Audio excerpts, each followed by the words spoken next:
안녕하세요. 오늘은 좀 흥미로우면서도 어쩌면 오싹하게 들릴 수 있는 주제, 바로 엑소시즘에 대해 깊이 파고들어 볼까 합니다. 보통 영화 같은 데서 많이 보잖아요. 근데 이게 실제 여러 종교나 영적 전통에서도 행해지고 있다는 거죠. 네, 그렇습니다. 카톨릭, 유대교, 이슬람교는 물론이고, 불교 기반의 가르침을 가진 행복의 과학 같은 곳에서도요, 각기 다른 신념 체계인데도 그 악한 영이나 부정적인 존재를 몰아내려는 시도에는 공통적인 원리들이 있어요. 아, 정말요? 그게 오늘 저희가 파헤쳐 볼 핵심이군요. 특정 종교를 넘어서서 적용해 볼 만한 그런 보편적인 원리가 뭔지. 자, 그럼 한번 시작해 볼까요? 일단 제일 먼저 눈에 띄는 게 그 모든 전통에서 인간에게 해를 끼칠 수 있는 보이지 않는 존재, 이걸 인정한다는 것 같아요. 맞아요. 카톨릭에선 악마, 유대교는 디북이나 쉐이딤, 이슬람은 진리, 행복의 과학에선 악령. 이렇게 이름은 다 다르죠. 네, 이름은 다른데 그 위협 자체는 다 비슷하게 본다는 거군요. 이게 왜 이렇게 다들 외부의 악한 힘을 상정하는 걸까요? 아무래도 인간이 겪는 고통이나 악의 원인을 좀 설명하기 어려울 때 외부적인 요인으로 돌리려는 그런 심리랑도 연결될 수 있겠죠. 중요한 건, 이런 존재를 일단 명확하게 인식하는 것. 그게 엑소시즘의 첫걸음이 된다는 점이에요. 그리고 보니까 이걸 아무나 하는 건 아니더라고요.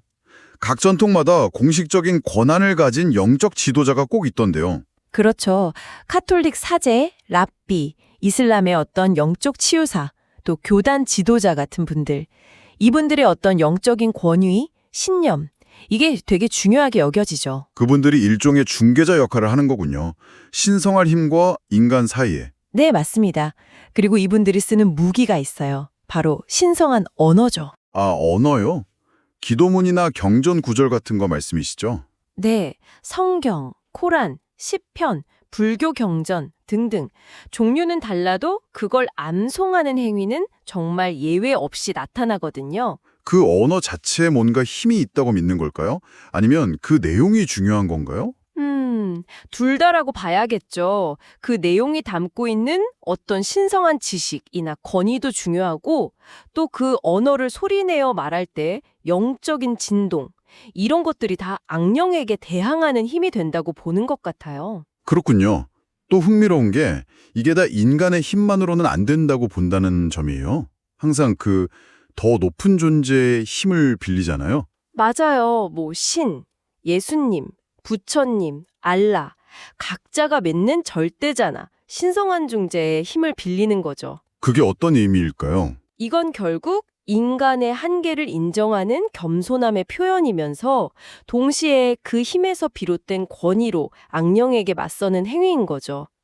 그래서 그 다음 단계로 이어지는 게 악령에게 직접 떠나라고 아주 단호하게 명령하는 부분이에요. 그냥 부탁하는 게 아니라요. 아, 추방 명령. 네네. 그리고 그 영향을 받는 사람 있잖아요. 빙의 된 사람. 그 사람의 마음가짐도 중요하다고 하던데요. 네. 굉장히 중요하게 다뤄집니다. 그 사람이나 가족의 어떤 강한 믿음, 회개, 그리고 특히 교만함이나 세속적인 집착 같은 걸 버리는 태도요. 그런 내면적인 부분이 효과에 영향을 미친다. 그렇죠. 내면이 정화되고 신념이 강해지면 외부의 부정적인 영향력을 밀어낼 힘이 생긴다는 원리예요. 어떻게 보면 불교에서 말하는 집착을 내려놓는 것과도 좀 통하는 면이 있죠. 아하. 그리고 또 하나, 의식을 진행하는 사람이나 참여자를 보호하는 것도 되게 강조되더라고요. 영적 전쟁 같다고 해야 하나? 맞습니다. 이게 위험이 따르는 일이니까요. 성수를 뿌린다거나 보호 상징물 아니면 방패를 상징하는 기도 같은 걸로 영적인 방어막을 치는 거죠. 필수적이에요. 자, 그럼 이제까지 얘기한 이 공통점들을 가지고 어떤 특정 종교 색깔을 좀 빼고 보편적인 원리 같은 걸 생각해 볼 수 있을까요? 네, 충분히 가능합니다. 크게 한 세 단계 정도로 나눠볼 수 있을 것 같아요. 첫 번째는 정신적, 영적 준비 단계입니다. 이건 뭐냐면 일단 내가 믿는 어떤 원리나 존재에 대한 아주 확고한 신념, 이게 있어야 하고요. 또 교만이나 집착을 버리는 겸손함, 자기 성찰, 이런 게 필요해요. 내면을 먼저 다지는 거군요. 그렇죠. 그리고 영적인 문제뿐만 아니라 현실적인 어려움, 돈 문제나 건강 문제 같은 것들도 해결하려는 노력이 필요하다고 봐요. 이런 게 영적 취약점이 될 수 있거든요. 현실적인 문제까지요? 흥미롭네요. 그럼 두 번째 단계는요? 두 번째는 이제 실행 단계. 그러니까 직접 영적으로 대면하는 거죠. 이때는 내가 의지하는 영적 권위, 예를 들어 신이나 우주의 원리 같은 걸 선언하고 그 힘을 빌리는 거예요. 그리고 나에게 힘을 주는 어떤 의미 있는 언어, 만트라나 기도문 같은 걸 계속 반복하면서요. 그러면서 부정적인 영향력에 대해 아주 단호하게 떠나가라고 명령하는 겁니다. 필요하다면 정화수나 상징물 같은 도구를 쓸 수도 있고요. 명령하고 도구를 쓰고. 알겠습니다.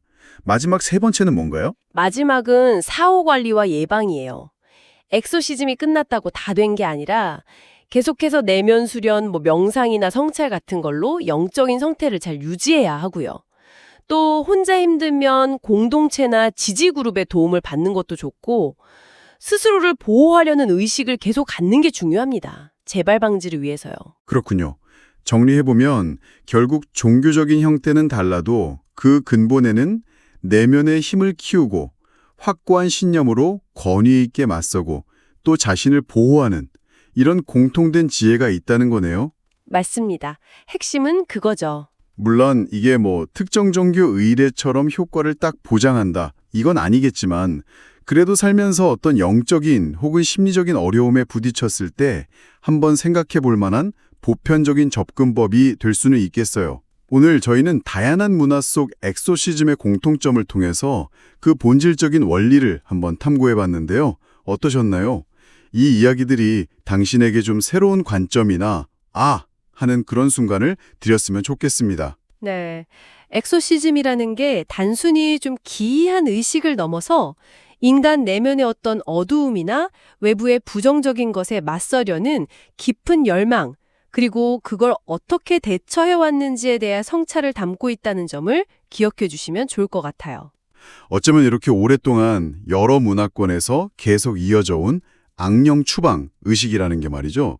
우리 각자가 마음속에서 매일 벌이는 그 부정적인 생각이나 감정과의 싸움, 이걸 상징적으로 보여주는 건 아닐까요? 당신 안의 악령은 뭘지, 그리고 그것을 몰아내기 위해 당신은 어떤 신성한 언어와 믿음을 사용하고 있는지 한번 스스로에게 질문을 던져보시면 어떨까 싶습니다.